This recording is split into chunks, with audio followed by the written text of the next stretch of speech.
Assalamualaikum warahmatullahi wabarakatuh. Salam sejahtera, salam sehat, salam membangun Indonesia kuat. Saya Hasbullah Tabrani.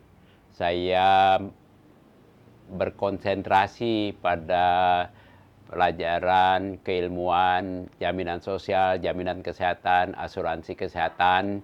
Dan memang ketika saya nyantri di California 30 tahun yang lalu, saya belajar asuransi kesehatan, saya belajar jaminan sosial, saya membawa ilmu asuransi kesehatan, kemudian saya mendirikan PAMJAKI, Perhimpunan Ahli Manajemen Jaminan Kesehatan dan Asuransi Kesehatan Indonesia. Nah, dalam bulan-bulan Juni ini, media banyak membahas persoalan co-payment namanya, persoalan perusahaan asuransi kesehatan oleh OJK diatur membayar co-payment 10%, maksimum 3 juta. Banyak reaksi publik, memberatkan, tidak setuju, dan sebagainya. Sebetulnya apa itu co-payment, co-asuransi, co-insurance, deductible, dan banyak lagi istilah-istilah yang di Indonesia memang belum cukup dipahami. Nah, saudara-saudaraku, dalam video saya sebelumnya, dalam YouTube sebelumnya, saya bahas soal asuransi dengan JKN, yang perbedaannya adalah pada asuransi yang nasional, yang JKN, paket manfaatnya komprehensif. Artinya semua penyakit, baik ringan maupun berat, yang biayanya kecil, biayanya besar, itu dijamin. Itu asuransi sosial, jaminan kesehatan nasional, yang bertujuan memenuhi kebutuhan pelayanan kesehatan bagi orang yang kebetulan diuji oleh Allah, diuji oleh Tuhan, menderita sakit. Ada asuransi komersial, asuransi dagang, baik itu yang bersifat syariah, takaful, maupun yang tidak. Dalam asuransi dagang, perusahaan asuransi membuat paket-paket manfaat oleh product manager barangkali, atau oleh sekelompok orang bersama-sama dengan aktuaris dan para ahlinya di perusahaan menyusun suatu produk. Kalau ibarat barang, katakanlah yang gampang hampir semua orang punya, membuat HP, di pabrik HP, membuat HP ada yang fiturnya bisa pakai WA, bisa pakai email, bisa pakai ABC, bisa ada timer, bisa ada mencatat langkah dan sebagainya. Itu namanya produk yang dirancang, desain produk. Begitu juga dalam asuransi komersial. Produk didesain oleh para manajer, pimpinan, disepakati tentu oleh manajemen keseluruhan, yang mana yang mau dijamin. Ada yang dijamin sampai sepanjang tahun, tidak ada batas hari rawat. Ada yang menjamin rawat jalan 1 tahun maksimum 10 juta. Ada yang tidak membatasin, ada yang membatasin rawat inap per hari 1,5 juta, 2 juta, dan sebagainya. Ada yang dengan co-payment, jadi kalau mau berobat, setiap kali berobat bayar juga sedikit, namanya co-payment. Jumlahnya bisa saja 100.000, 200.000, 50.000, tergantung perusahaan mau ngaturnya berapa. Itu namanya co-payment, fixed amount, jumlahnya tetap. Bisa juga bayar namanya cost sharing, persentase. Kalau kamu berobat 100.000, maka 10% kalian bayar. Ini asuransi Jepang, Korea biasanya begitu. Ya, 10-20% dibayar oleh kita sendiri, bukan oleh badan asuransinya. Ini di Indonesia disebut risiko sendiri. Ya. Nah, itu yang diberlakukan kemarin itu membuat heboh. Tentu saja kalau bayar 10%, kemudian biaya berobatnya 1 miliar, 10%, 100 juta, ya tidak sanggup, nggak ada gunanya. Padahal asuransi bertujuan melindungi pemegang polis tertanggung dari biaya yang besar. Nah, kalau ditanggung semua, ada perilaku manusia yang disebut moral hazard. Mumpung dijamin, udah pakai aja lah. Sehingga kalau dijamin dari 0 rupiah, ya, pokoknya setiap kali berobat semuanya dijamin, maka orang akan cenderung, wah udah punya asuransi, saya pakai aja deh.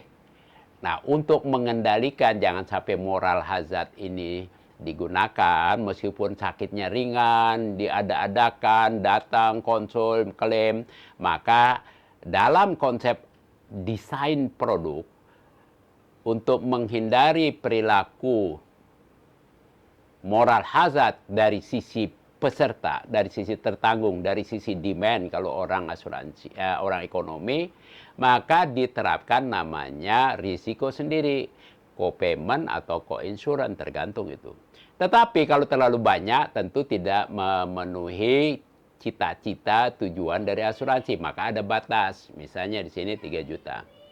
Cuma saja kalau di Amerika yang asuransi komersialnya paling banyak di dunia, dan memang mereka bergantung dari asuransi komersial yang relatif lebih mahal, itu terserah perusahaan, tidak perlu didikte, tidak perlu diatur, karena itu belah perusahaan bisa mengatur dan bersaingnya di situ. Jadi kalau ada perusahaan yang bilang, oh kalau saya mau jual produk yang tidak pakai co-payment, mestinya boleh-boleh saja. Ya, apa aja saya jamin. Boleh untuk pemegang polis yang usia produktif 20-30 tahun, misalnya preminya sebulan 1 juta. Beda dengan JKN yang memang persentase dari upah, bukan nilai, ya, untuk yang formal, dan harusnya begitu, ya. Yang bukan pekerja juga harusnya juga proporsional. Tapi ini belum jalan, ya. Balik kepada model produk tadi, bisa saja perusahaan kemudian bilang, oh untuk umur segitu masih muda 1 juta, tapi kalau yang udah tua seperti saya, ya mungkin 5 juta iurannya atau preminya. Kenapa? Risikonya udah banyak. Tapi kalau kamu mengambil produk yang ada risiko sendiri, co-insurance 20%, kamu bayar sebagian 20%, maka yang tadinya preminya 1 juta bisa jadi menjadi 800.000 sebulan. Itu adalah desain produk. Ya, kalau yang udah tua yang harusnya preminya 5 juta sebulan, bisa jadi menjadi tinggal 4,5 juta. Itu dihitung oleh aktuaris, ya, berdasarkan risiko dari kelompok umur, perilaku merokok, berat badan, dan sebagainya. Nah, ini adalah sebuah metode desain produk asuransi. Bukan untuk JKN. Karena untuk JKN, itu bukan OJK yang ngatur. OJK mengatur untuk asuransi komersial. Jadi jangan juga kita tiba-tiba menjadi heboh seolah ini akan berlaku untuk seluruh rakyat. Ya. Yang punya asuransi komersial, yang mampu membeli asuransi, biasanya juga yang membeli adalah perusahaan, bukan individual. Namanya asuransi kumpulan atau group insurance. Kalau individual insurance susah, karena ada kompleksitasnya, banyak moral hazardnya, banyak informasi yang tidak terungkap oleh pasien. Maka yang berlaku di sini ya, sekarang ini yang mempunyai asuransi komersial roughly mungkin antara 8 sampai 10 juta orang saja. Bukan 270 juta orang yang sudah mendaftar di JKN. Tapi banyak yang nunggak iuran karena masih ada masalah di situ.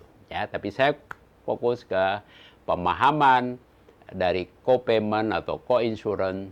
Ada lagi namanya deductible dalam asuransi komersial. Misalnya 5 juta pertama dari biaya berobat Anda tanggung sendiri. Itu termasuk risiko sendiri. Asuransi nggak akan bayar. Dalam setahun kalau Anda berobat cuma 3 juta, 2 juta, perusahaan asuransi belum mau bayar. Ya, belum masuk dalam kontrak produk yang didesain. Untuk menghindari juga klaim yang kecil-kecil, administrasinya menjadi mahal, moral hazardnya tinggi. Nah, tujuan asuransi komersial itu memproteksi loss atau biaya berobat yang besar. Maka ada risiko sendiri yang namanya deductible. Tergantung perusahaan, mau 5 juta, mau 10 juta, mau 25 juta. Dan semakin tinggi deductible, preminya semakin kecil untuk kelompok yang berisiko sama. Begitu juga semakin besar co-insurance-nya, preminya juga semakin kecil. Jadi tidak serta-merta, wah tiba-tiba orang dipaksa bayar co-insurance, padahal sudah sebelumnya sudah kontrak polisnya tidak ada co-insurance, tidak bisa. Bisnis tidak bisa begitu, ya. Kalau memang akan ada co-insurance, maka ada penyesuaian polisnya.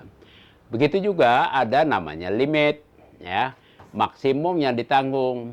Ada misalnya 100 juta selama setahun, atau ada yang menanggung 1 miliar, ada yang 20 miliar. Tergantung perusahaan mau membidik konsumen yang mana, kelas ekonomi apa, kelas risiko apa, maka didesainlah. Jenis produk asuransi komersial kalau mau dipotong-potong begitu, ya, karena itu haknya perusahaan untuk menyusun produk, bisa jadi ada puluhan ribu bahkan 1 juta produk. Nah, disitulah tantangan perusahaan asuransi komersial. Karena begitu banyak produknya, administrasinya rumit, resikonya bervariasi antara satu kelompok dengan kelompok lain, satu penyakit yang ditanggung dengan penyakit lain, maka loading factor namanya, biaya administrasi, biaya operasional, biaya pemasaran menjadi tinggi. Jangan heran kemudian preminya menjadi mahal. Tapi buat Indonesia, seluruh rakyat dijamin dengan JKN. Yang bayar preminya proporsi terhadap penghasilan atau upah. Yang berarti semua orang akan sanggup membayar karena bukan nilai nominal tertentu. Asuransi komersialnya bagaimana? Dalam desain sistem kita, asuransi komersial bersifat top up, suplemen atau komplemen. Yang tidak dijamin oleh JKN, silahkan Anda jual untuk orang-orang yang kepengen pelayanan lebih baik, kepengen prosedurnya lebih sederhana, kepengen bisa dijamin di rumah sakit tertentu yang tidak bekerja sama dengan JKN barangkali, ya, atau kepengen berobat ke luar negeri tetap dijamin karena JKN tidak menjamin kalau berobat ke luar negeri, ya. Ya silakan. Tapi tentu kita harus paham, ono rego, ono rupo, kata orang Jawa. Kalau produk yang memuaskan, yang merasa lebih baik, yang kualitasnya lebih baik, atau dipersepsi lebih baik, atau dijual seolah-olah lebih baik, tentu harganya lebih mahal. Dan itu ya silahkan untuk komersial sebagai tambahan, suplemen.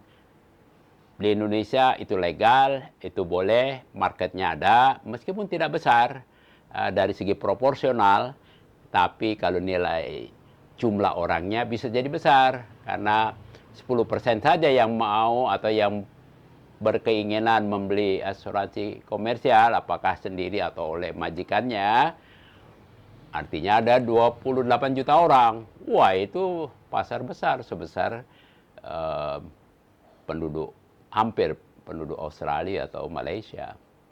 Nah, begitulah saudaraku, teman-teman, mudah-mudahan kita bisa menyikapi dengan lebih baik, jangan heboh-heboh, dan juga pemerintah OJK harus menjelaskan lah dengan lebih baik jangan sampai menimbulkan salah paham, dan mestinya OJK nggak mewajibkan soal co-payment konseling itu urusan perusahaan, ya. Dan perusahaan juga jangan menggunakan tangan OJK untuk mengatur